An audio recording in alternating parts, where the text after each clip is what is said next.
thousands trained in silence to prepare for dialogue with extraterrestrials. This is how the plan grew, and what witnesses lived to tell. Before we begin, write in the comments where you're watching from and what you believe about extraterrestrial contact. It began quietly, almost invisibly, as if a new current had started flowing beneath ordinary life. A handful of people, scattered and unknown to each other, felt drawn to a strange certainty. Humanity stood on the threshold of something unprecedented.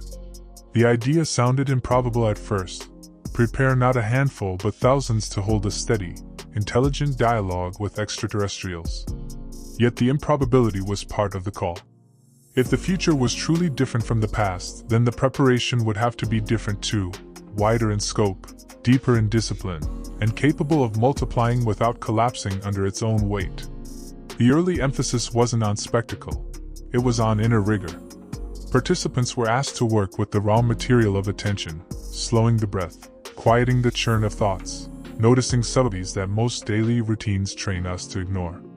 They learned to sit with long stretches of quiet without making it mean failure, to resist the reflex of reaching for entertainment, to tolerate the discomfort of uncertainty without filling it with noise. Simple practices, repeated consistently, produced uncommon results: calmer nervous systems, clearer perception, steadier emotion under pressure. Progress looked ordinary from the outside, but from the inside it felt like scaffolding rising one beam at a time. The plan originally pointed to a symbolic figure, just over 1,000 individuals, enough to seed a network, not enough to produce dependence on a central node. That figure did not hold for long. Word of mouth, careful demonstrations under open skies, and the unteachable magnetism of lived experience drew more people than anyone anticipated. Circles doubled, then doubled again. The number that once felt ambitious began to feel small. As months turned into years, the effort surpassed 15,000 prepared participants. The story of few gave way to the architecture of many. Skepticism was not discouraged. It was invited, but coupled with method.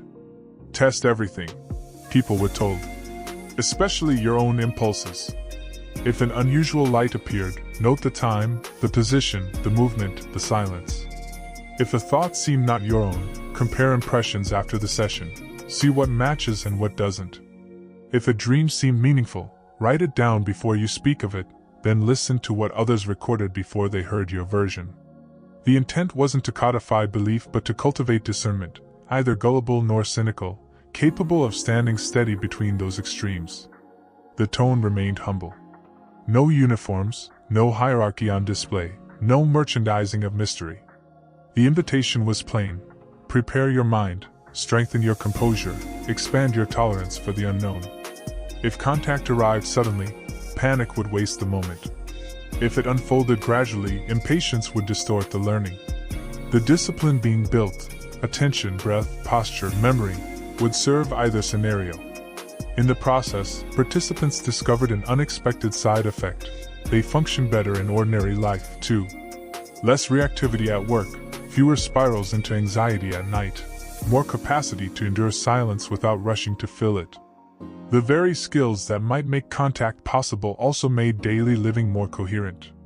By the time the circles numbered in the tens of thousands of seats, not all filled at once, but steadily in rotation, the center of gravity had shifted. This was no longer a rumor about unusual nights. It was a sober project to prepare human beings to meet non-human intelligence without collapsing into fear, projection, or performance. The promise, never stated as dogma, was simple: if we become more lucid, the unknown can reveal itself without breaking us. And if we can remain lucid while it does, a dialogue might begin. The reports that circulated were rarely cinematic, yet they were precise. A cluster of people sits beneath a wide sky. The usual chorus of insects hums, then fades, as if someone has turned down the volume of the night. A pulse of light flickers far off, holds, and brightens. No engine sound. No navigation strobes. The object, sometimes a single sphere, sometimes 3 lights arranged like the corners of a triangle, moves in ways that ignore inertia, a stop that is too sudden, a change of direction that is too clean, a disappearance with no arc of exit. Those who have practiced the discipline feel their hearts race, then slow, then steady again. Breath in through the nose. Count 4. Hold. Exhale 6. Steady. Alongside the visible events came interior phenomena that could not be filmed. People described pressure behind the eyes, a warmth across the forearms, a low tone felt more than heard, like a string resonating inside the chest. Others recorded impressions that were not words so much as shapes of meaning, a pattern, a geometry, a sensation of being looked at not as a body but as a field, memory, mood, thought, and history included. When circles compared notes afterward, points of convergence appeared that were too exact to dismiss as coincidence. Not always, no one claimed perfection, but often enough to build a new kind of confidence, not credulity, not denial, competence. Dreams became a second classroom. On certain nights, across different regions, multiple participants wrote down strikingly similar sequences, standing on an open plain, a circular craft above, a slow pulse descending like breath, or walking through a vaulted hall of light, symbols glowing on the floor that seemed both alien and intimately meaningful. Some woke with tears and no fear. Others woke with the sensation of having studied something, not memorized facts, but absorbed a stance, watched carefully, react slowly, listen with your whole body. And you? Have you ever experienced something that felt larger than coincidence? An image, a dream, a moment in the sky that seemed to address you directly? Share your story in the comments below. I'd love to hear it. Not every gathering brought a spectacle. Many nights produced nothing but stars and the work of patience. Those were valuable too. People practiced being unentertained without becoming bitter, practiced being alert without becoming tense. They learned to narrate less and notice more. They learned to sit together without talking, then speak carefully when the time to compare notes came. In that rhythm, quiet, notice, record, compare, trust grew. When unusual lights appeared, the group had a protocol. When they did not, the group still had a practice. The preparation was not dependent on fireworks. Skeptics asked for evidence, and participants understood why. But the point was not to win an argument. It was to be ready for a conversation that would require more than proof. It would require poise. If the first thing we do is panic, one participant wrote, the second thing won't matter. The training, then, was a rehearsal for the unknown. Regulate the nervous system, widen awareness, hold your center while the frame of reference shifts. Even if no camera captured the tone in the ribs or the geometry in a dream, the people who felt them were practicing skills that would be transferable to any form contact might take. The hinge came on a night that looked unremarkable until it wasn't. A wide horizon, a moon like a cut fingernail, the dry smell of grass. The group had been still for nearly an hour when the field's ordinary music dimmed. Someone noted the time in a small notebook. Another adjusted their posture. A luminous point appeared just above the line where Earth met sky.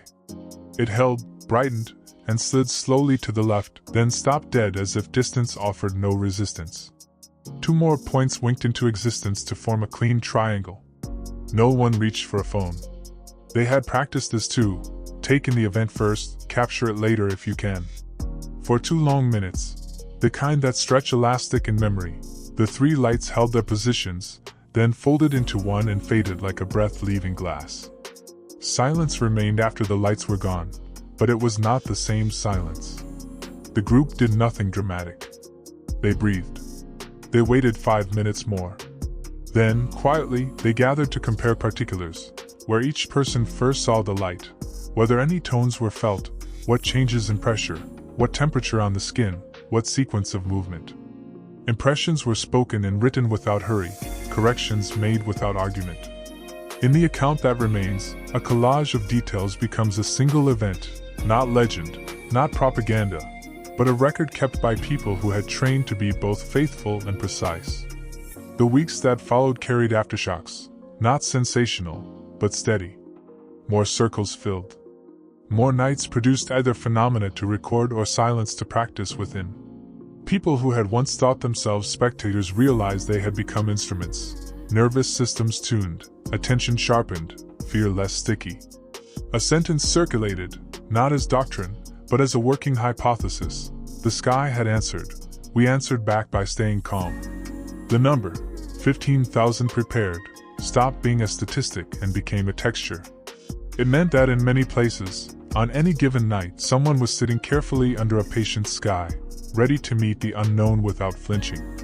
It meant that if a larger reveal ever arrived, it would meet a species that had at least begun to practice adulthood, less impressed by noise, more moved by signal, less eager to perform certainty, more willing to hold questions with care. No one declared victory. The work was exactly that, work, often quiet, occasionally luminous, always pointed toward a future in which human beings might hold a conversation with non-human intelligence without collapsing the moment into fear or theatrics. If what appeared in the sky that night was a reply, then the appropriate response was not celebration but continuity. Keep training, keep noting, keep steady. The unknown does not owe us anything. But if we learn how to meet it, it may offer us everything we are mature enough to receive. If this story caught your attention, don't forget to like this video, subscribe to the channel, and share it with those who are also fascinated by UFOs. And leave your thoughts in the comments. What do you think really happened?